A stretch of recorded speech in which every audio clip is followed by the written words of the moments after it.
bueno amigos, estamos aquí listos para un día más de noticias, información y opinión, por supuesto, del Real Madrid. Video que no va a ser muy largo porque son 3 o 4 cositas que me gustaría tocar con ustedes y que bueno, sé que son interesantes. Al menos para mí lo han sido y estoy seguro que a más de uno de ustedes les va a parecer también interesante. También siempre les digo que me gusta conocer sus opiniones al respecto de todas las cosas que yo planeo traerles al canal. Y lo de siempre, les voy a pedir una sola cosa, es que me acompañen hasta el final de este video, lo descubrimos juntos. Y bueno, vamos a arrancar muy rapidito porque no me quiero enredar muchísimo. Lo primero que me gustaría hablar con ustedes es que bueno, ya sabemos que el día de mañana va a ser la presentación de Endrick como nuevo futbolista del Real Madrid. Ya obviamente ya es oficial hace muchísimo tiempo. Ya cumplió su mayoría de edad. Parece que le van a dejar las mismas cosas que pasó con lo de Mbappé, la misma tarima. De hecho, todavía hay unas entradas disponibles en lo que es la web del Real Madrid, si no estoy equivocado. Pero una de las cosas de lo noticioso, por llamarlo de alguna manera, es que Endrick va a llevar el dorsal 16. Asumo que, bueno, esto lo han colocado para que mañana pudiera salir a la venta lo que es la camiseta y evidentemente el Madrid poder tener ese ingreso allí. Sabemos que hay muchísima gente que es muy ansiosa y es capaz de comprarla sin dorsal, pero también hay mucha gente que no lo haría, como es mi caso, evidentemente. Yo no la compraría sin el dorsal, me hubiese aguantado hasta unos días si es necesario para ver qué dorsal va a llevar Endrick. Va a llevar el 16 que en su momento, bueno, llevaron algunos futbolistas. Creo que el caso reciente tal vez fue de James Rodríguez, que recuerdo haya sido el último que llevó este dorsal. Y bueno, esperemos que obviamente esto no tiene mucho que ver con el rendimiento deportivo. El otro día lo comentaba Valverde, lo comentó Mbappé. Pero esperemos que el 16 sea el inicio de una gran etapa y una etapa histórica para un futbolista brasileño en el Real Madrid. Como siempre les digo, es un futbolista que a mí particularmente me ilusiona y bastante. Ya teniendo claro todo esto, otra de las cosas que me gustaría comentar con ustedes, llevamos meses comentando el Madrid sigue buscando talento para fichar, talento que evidentemente ha salido bien, a veces no ha salido tan bien. Puedo recordar a Reinier que no salió o no ha salido del todo bien porque sigue siendo joven, pero ya me da la sensación de que esto no va a tirar para arriba nunca. El caso de Jovic también fue un fichaje bastante barcelonesco, un futbolista que hizo una gran temporada, pero también salió bastante mal. En fin, el Madrid creo que ha tenido más casos exitosos que ruinosos, pero muchísimos más, quiero decir. El hecho es que el Madrid está hace mucho tiempo persiguiendo o siguiendo a un futbolista de River Plate llamado Franco Mastantuono y que, según los scouts, los reportes, es un futbolista con unas características muy interesantes. Un perfil, estuve viéndole, no me acuerdo quién se lo leí, algo similar, salvando muchas distancias a lo que puede generar Arda Güler a día de hoy. Por cierto, tengo unas ganas de ver a Arda Güler esta temporada completa, porque recuerden que la temporada pasada nos privó, entre otras cosas, las lesiones, el hecho de ver a este futbolista turco que tiene unas cositas que llama la atención, pero lo cierto es que el Madrid está muy detrás de él y la información que se tiene de hoy, muchachos, es que el presidente y el vicepresidente de River Plate se encuentran en Madrid para el tema de las negociaciones por este futbolista argentino que el Madrid planea fichar, llamado Franco Mastantuono, y que parece que tiene a varios equipos europeos detrás, pero que también da la sensación, como muchas veces ha ocurrido y como muchas veces no ha ocurrido, tiene el Real Madrid la delantera.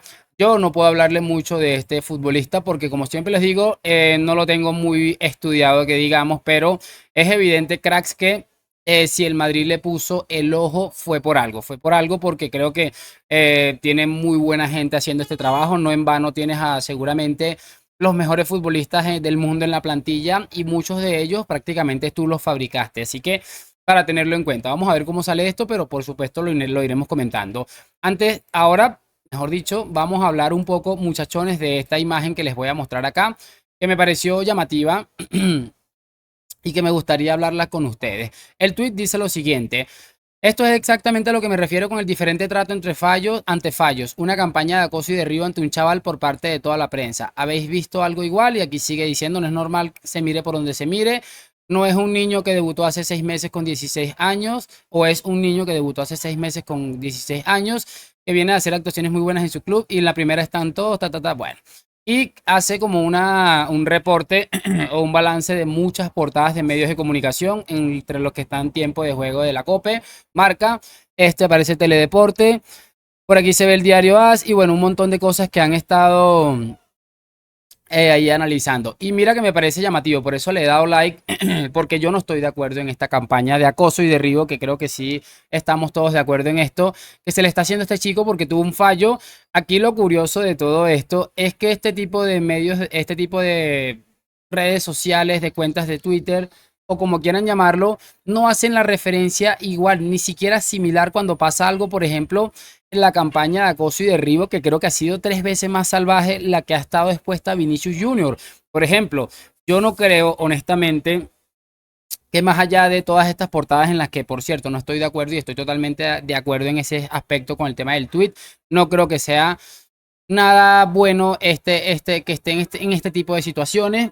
Pero a mí lo que me parece curioso es por qué no actuamos cuando vemos otros casos similares. Porque no es español, porque me parece que es una cuenta española, o porque este es del Barça y es una cuenta para proteger a los jugadores del Barça.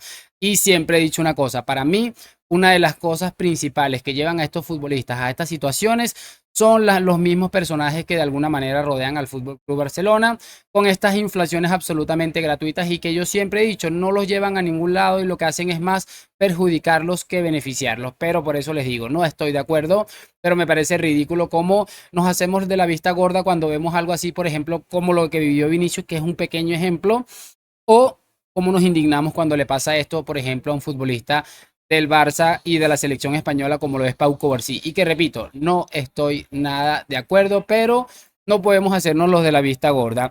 Quiero que cerremos este video hablando un poco de dos cositas interesantes. Les voy a colocar aquí dos imágenes encima mientras estoy hablando, en la que vamos a ver una del diario Sport que dice Vitor Roque muchísimo mejor que Endrick y hubo un momento que fueron mucho más allá y dijeron Vitor Roque mucho mejor que Vinicius Junior y Rodrigo y tratan de especificar por qué afirman esto de que es mejor que estos tres futbolistas que ya hoy hacen parte de la plantilla del Real Madrid. Bastante curioso que a día de hoy y que ya está a punto de confirmarse que el futbolista brasileño que fichó el Barça simple y sencillamente para dar un golpe o un impacto, tener un pequeño impacto debido a que Endrick los rechazó.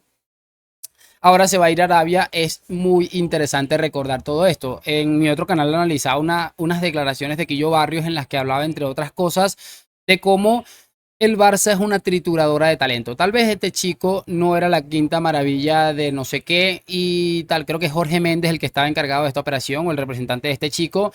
Pero creo que estoy totalmente de acuerdo. En algún momento de la vida vamos a saber o entender por qué en el Barça se hacen este tipo de operaciones como los de Rafinha. Obviamente no va a suceder ahorita. No lo esperen ahora.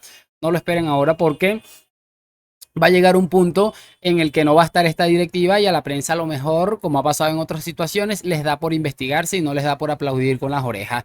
Pero es demasiado llamativo el hecho de cómo actúa esta gente. Repito, una cronología. Endrick los rechaza, se frustran y traen a este Vitor Roque, incluso lo traen antes para ver si podían empezar a vender esa ilusión que a lo mejor hubiera vendido Endrick, porque la ilusión que yo tengo con Endrick es brutal.